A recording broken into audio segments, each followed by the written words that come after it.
on international best-selling author Mae Busch, who is the author of Visible: How to Advance Your Career Without Playing Politics, Selling Your Soul, or Working Yourself into the Ground. So this is actually the only book I have left in the house, because when an author publishes, I'll get a whole bunch of books. I'll buy like 5, 10 books. And this is the book that I keep handing to people who want a really clear understanding of your target audience, May, what it is to be in the corporate world, what it is to separate yourself from the herd. And I have found that it's not just the corporate types who are super interested in what you have in this book, but it's the entrepreneurial types who are trying to figure out how to stand apart from everybody else. So, May, I wanted to ask you a few questions about why you decided to write this book now, and some of the backstory of your book and what you had before, and why now. Thanks, Anne. I have always wanted to write a book. Um, Even as a child, I thought it was going to be fiction, but now it's clearly nonfiction. And in particular, I wanted to write this book to level the playing field. Over my 24-year career in corporate, so mine happened to be in investment banking, one of the most competitive fields in the world, I saw so many talented, smart, hardworking, dedicated, always trying to do the right thing kind of people who care about other human beings. I saw them kind of top out or go sideways while these other folks who were less experienced, maybe even less capable, were just zooming ahead. And it felt unfair. And fairness is one of my values. And it was also very hard for me because I chose a career that nobody in my family had ever done because I am motivated by challenge, not by finance or whatever it was that I actually did. And in that process, I realized how difficult a struggle it was for me. And I saw that my colleagues, some of them were struggling too. So I ultimately did figure out how to advance in your career. I got 10 promotions in 24 years.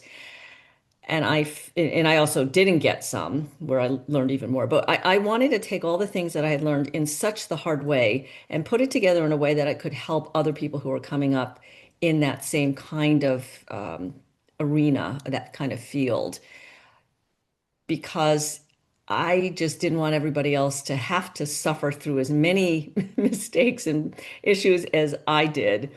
Um, I and think then you are so clear on what that outcome is that you want for your reader, and for anybody who's in a service-based industry or who serves people in one form or another. Most of us, not all of us, most of us get into this because we've learned a bunch of lessons the hard way, and if we can save people time and energy and money, it's like helping them avoid some of those mistakes. It's super good for the soul. And you're an ambitious woman, because you would not have gotten ahead in your industry if you weren't an ambitious human being. So most of the time people are sitting there trying to decide if they want to risk writing a book. Yes, they want to help people.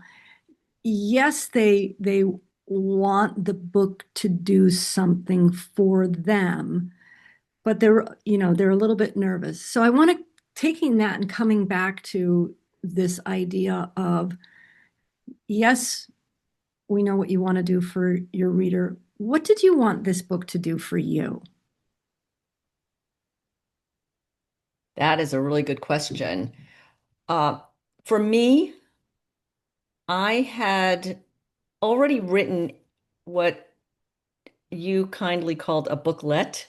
I think you called it a pencil sketch, and now we were going to do the oil painting version of it. So this is my booklet, kind of stretched out to 100 and some odd pages with lots of, white space, big margins, and whatnot. And it was called Accelerate, 9 Capabilities to Achieve Success at Any Career Stage. And I originally just thought I was going to make it fuller. But in the process of working with you, Anne, as my book coach and then as my publisher and editor, it, as you said, this book has morphed into something much bigger, and it's it had a mind of its own. So what What's I what's wanted, what surprised you? Because you went from, I've got two copies myself. You went from this to this. What surprised you about what you produced? Because like I look at this and it's so rich and so meaty, but what surprised you? what surprised me was what I had to leave out of the book in order to have it be this book. And that was a real tug of war at one point. I'm choosing a nice word for it, but you were trying you and I speak very directly. I'm from New Jersey, and I don't know where you're from Connecticut. exactly, but you Connecticut. same idea. And we just tell it like it is, and that's so much of a time saver. And I did not want to remove these two frameworks from the book. And it was you who showed me that those frameworks were distracting from the main point.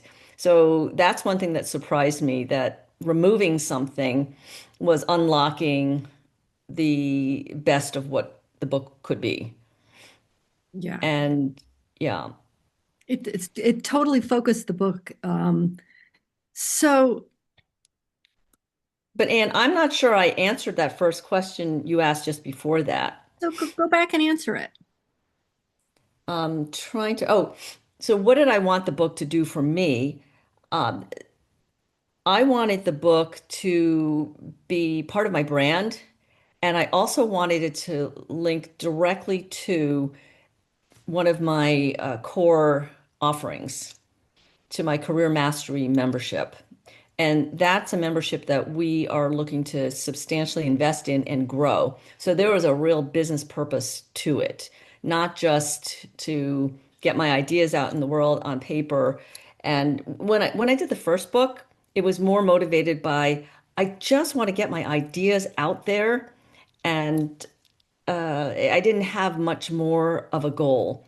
And it was so focusing to be able to have this goal of having it have a business purpose as well, that I wanted it to align with this membership that could help my readers even more. Because it's one thing to read a book. Well, it's one thing to buy a book, another thing to read the book, and then yet another thing to apply the lessons of the book. And so that's where the membership piece comes in. And I suppose you could do that whether or not you've read the entire book. Um, but it was just a nice I think it's a gateway. alignment. I think that the word is gateway because I know that one of the things that I've been giving, one of the signs that I know that I need to give this book to somebody is when they're talking about their communication style, when they're talking about how they show up in a meeting and how they're pulling back or how they're dealing, how do they put themselves out there without being a blowhard. And invariably, or how to be human in the corporate world without shooting yourself in the foot.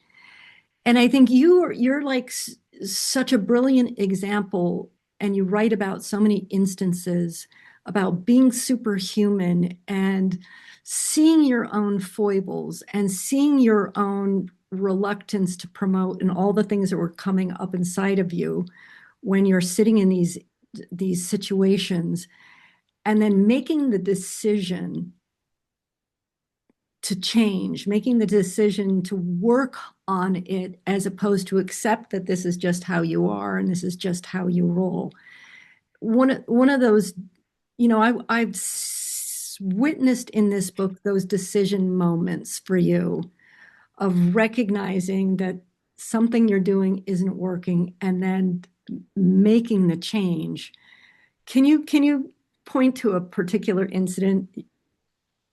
I sure can. And you're right. There are many such incidents, usually around some mistake I had made and only realized after the fact. So the one that comes to mind immediately is when I was new to a department. I'd been in there for about 6 to 9 months, and I was doing really well. So my bosses put me up for promotion, but then one Friday night they came to me and said, May, we have some bad news. You're not getting promoted this year. And we really pushed hard. We advocated for you, but the committee, the promotion committee, most of them didn't even know who you were. They kind of said, May who?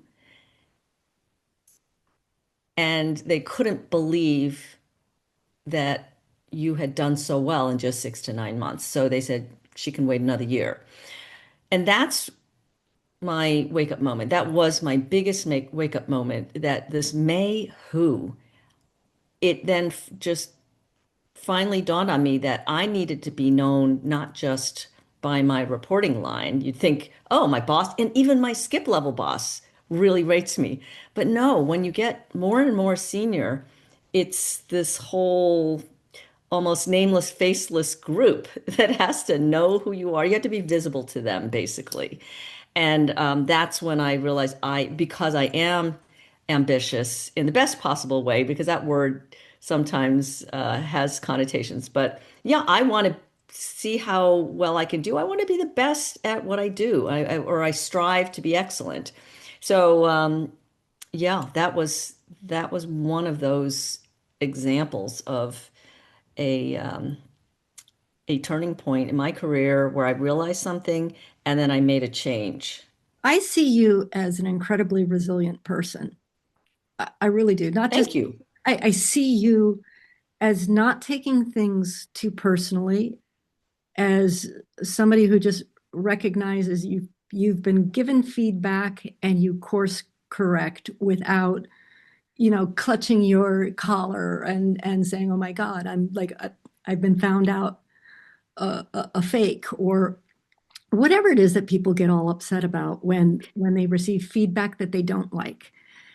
And your ability to stay in disappointment and not make it personal and to course correct and to follow the path is super admirable. Like, just working with you and knowing you, I've learned a lot from you just by witnessing you and reading your stories and seeing how you operate in the world. And one of the things that I'm witnessing right now is how you are out promoting your book, because it's all well and good to write a book and to work on it and to perfect it and then to publish it and have an excellent team behind you doing all the work in the background.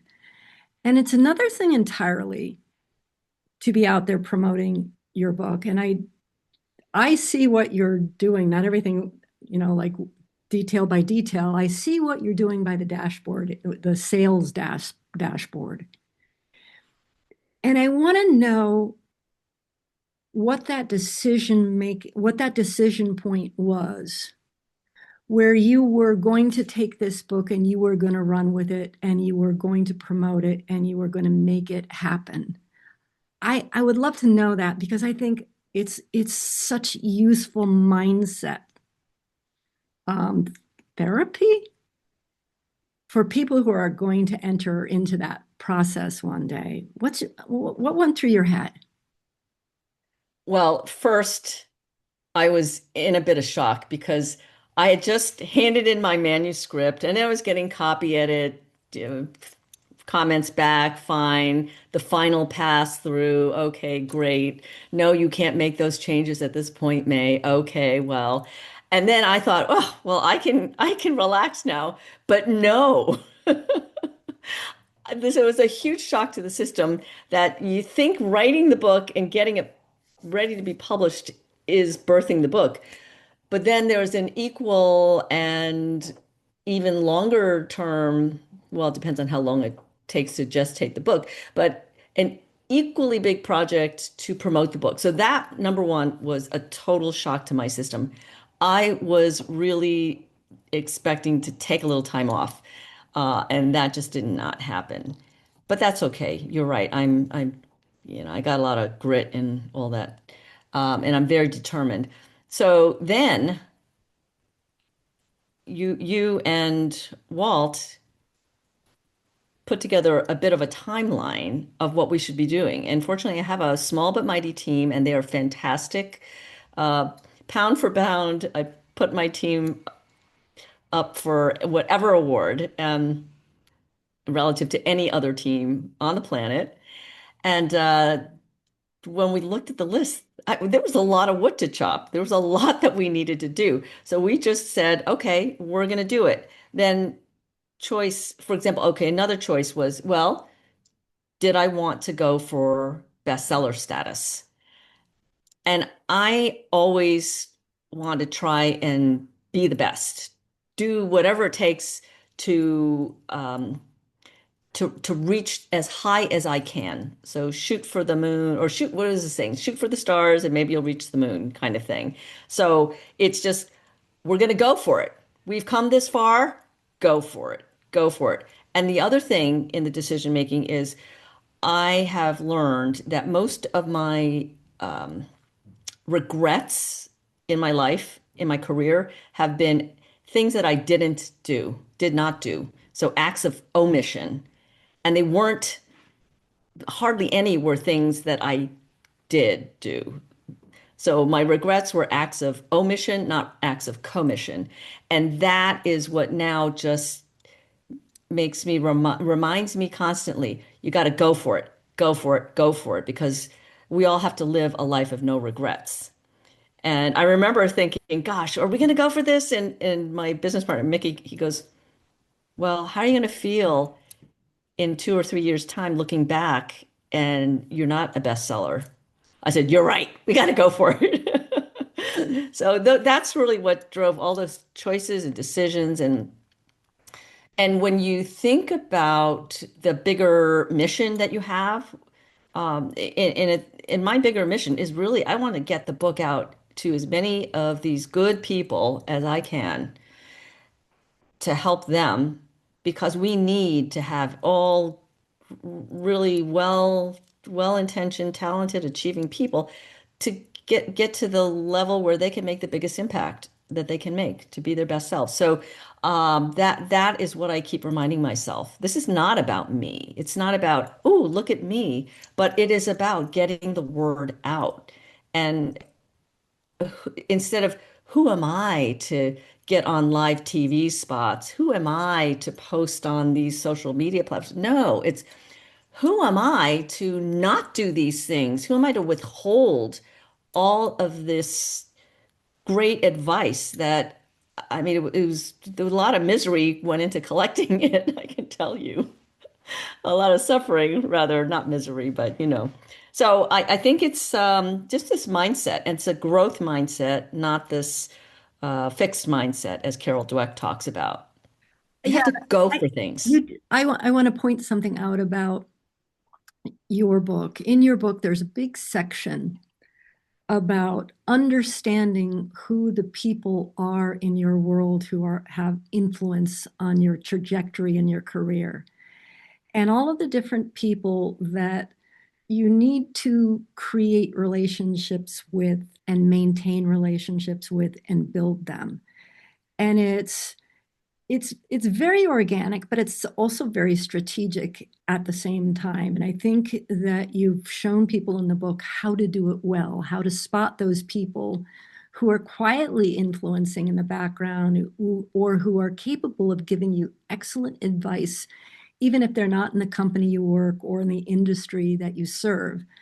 But that becoming aware of that ecosystem and creating that for yourself is really a huge investment. And I've seen where that has paid off for you. So I want to come back to your launch team and people's reluctance to ask people to help them promote the book. And I know, you went through this, like these are busy people and I'm going to ask them to do all of this stuff. And I think all of us are really reluctant to impose anything on other people because we know how busy we are. But I want to come back to what I saw in your launch group. You had spent, I think, years investing in these people. These people were so thrilled to help you out, and their ability to talk about the book in a period of time really drove the books like straight over the finish line. And we all were, all of our team were sitting on the back end going, look at this. Like, I just didn't expect this. Like the sales just burst out of nowhere. And I really do think that that's one more example of how you've leveraged these moves and these choices that you've made. And I see how the book is going to yield more opportunities for you and that you're leveraging this. How do you see the leverage continuing with this book? Yeah, the book has been amazing in terms of an asset that is attracting opportunities to me. I am getting more inbound requests from people I know as well as from people I don't know to speak or to coach. And it's it has been so amazing. It's like it's as though everything out there is like a very still pond, unbroken water. That's just normal course of just sitting at your desk, doing what you're doing, grinding it out, and then writing and publishing a book and then promoting the book is like throwing a stone into that water and it just ripples, ripples, ripples, ripples. And it's amazing. You just have no idea the ripples can reach the other side of the entire pond and then echo back. So that is what is happening without my even really, really consciously, I wasn't counting on that. It didn't, I didn't know what it was going to be like because I did not do a very good job of promoting my first book. That was the stone that just went dropped straight down to the bottom. It's so easy to happen. I mean, that's the typical thing. That's what most people don't realize. What you did with your first book is what happens with most books that aren't that the promotion isn't a task that has to be done. Yeah. And So I want to just acknowledge your role in helping me to do that because I didn't really have a promotion plan until you outlined one for me. So I just want to say thank you so much for that. And then encouraged me to just keep putting myself out there. And I'll just to give you an example of some of the leveraging that's happening now. So I have, because of these requests that I've made to have people be part of my ambassador group, then they get excited and then even the ones who didn't really have that big a network. For example, this one woman has said, "Oh, would you like to speak at some of these network events? I belong to these two women's networks." I said, "Sure." So she's now set me up with two of them. One of them I just did yesterday. It was fantastic. I was on a panel and I was thinking, "Oh gosh, a panel, how much impact can I have on a panel?" Well, one of the other two panelists, she said, "This is fantastic. I love the title of your book. I'm going to read your book, and I'd love to have you come and talk to our company women's group." And this is a company where I really wanted to break in and find somebody who could nominate somebody for one of my higher end programs that I'm going to launch next year. And now I have a real contact who is a fan and who we're friends now. So it's that kind of thing. It's just going to exponentiate. I can just tell. And then someone else came up to me and said, "Oh, yeah, I'm responsible for the Columbia Business School, this, or the Kellogg Business School alumni, and so forth." And it's just, you just have no idea where it's going to go, but you have to throw the pebble into the pond first. You have to make the first move to publish the book, to promote the book, to talk about the book, to post about the book. I love that story. Like that's the story everyone, wants to have where that the book is the conversation that opens the door and you have no idea what's on the other side of the door but opportunity. So May, you're in this brilliant position of having written and published and in the process of promoting the book. If you were sitting in front of somebody who's sitting on the fence, and we know what we're talking about, you're sitting on the fence and you've either started writing a book or you want to write a book, but all like everything we just talked about sounds horrifying. What do you mean you got to write it? And then there's the publishing process, and it sounds like a real slog to promote it. Like we hear all the work that's involved, and it's easy to sit on the fence. What would you say to somebody sitting on the fence, wanting to but afraid to start?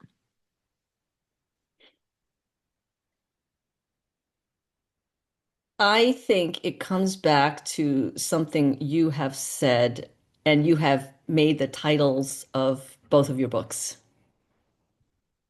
And the first one is how do you eat an elephant, right? One bite at a time. And how do you write a book brick by brick? It really is that. I think you nailed it, Anne, with those books and those titles. And it's just take steps. Don't worry about the end game because uh, you just have to start. You have to start. The other thing that's really important is so you have to start, but you also have to stop something else. So you have to stop the negative self-doubt voice That's hard. as best you can, as best you can. But that is what you did for me, Anne. So I would be the digital equivalent of, if you were to write out your book shorthand in longhand, and you go, oh, this is rubbish, crumple it up, throw it into the trash, do another one. So I was doing that. I was like, oh, this sucks. And so you just have to keep writing. And someone once told me, you don't edit as you write. If you're going to write, you just write and then you edit later, but you resist the urge to edit as you go because then you just get well, I did get caught up. But then the key thing for me was because I also worked with you as my book coach. And that was critical because otherwise I'm just in my head by myself, rewriting the same three paragraphs over and over again. And so you gave me this great structure, which was first, we were having these regular calls, and I'd have homework and I need to send it to you. And because, I'm as cheap as hell. And so I was paying you, I go, I am paying her. I'm going to get every penny's worth. I'm handing in my homework. I am going to read her comments, and your comments were excellent, fantastic. And then I would redo based on your comments, but it gave me this process, this rhythm, this cadence, and it gave me confidence because you are not a bullshitter. You are not going to let me write something that was crap. And you were going to just stick with me until it got to this point of clarity. It didn't have to be perfect the first go round because we were also moving across all the chapters, but it was pivotal. That one decision to engage you as my book coach, I think really was the key decision that started the whole process working in the right direction. So I think it's safe to say that we both taught each other a lot. Well, you certainly taught me a lot. You say I taught you a lot. I don't know. I'm glad I did, but I'm not sure what that was. Taught me so much. Okay. Taught me so much. You have no idea. One day we'll sit and I'll debrief you on, and I keep learning from you and watching. So if you want to learn how to be out in the world and how to go after your dreams and have big dreams and make them happy, I make them happen. I think you need Visible. I think you need to read May's book, because I could not think of a better mentor for somebody who wants that, who wants the next level and just doesn't know how to get there. Some people don't want it, but for those people who do, May is your mentor.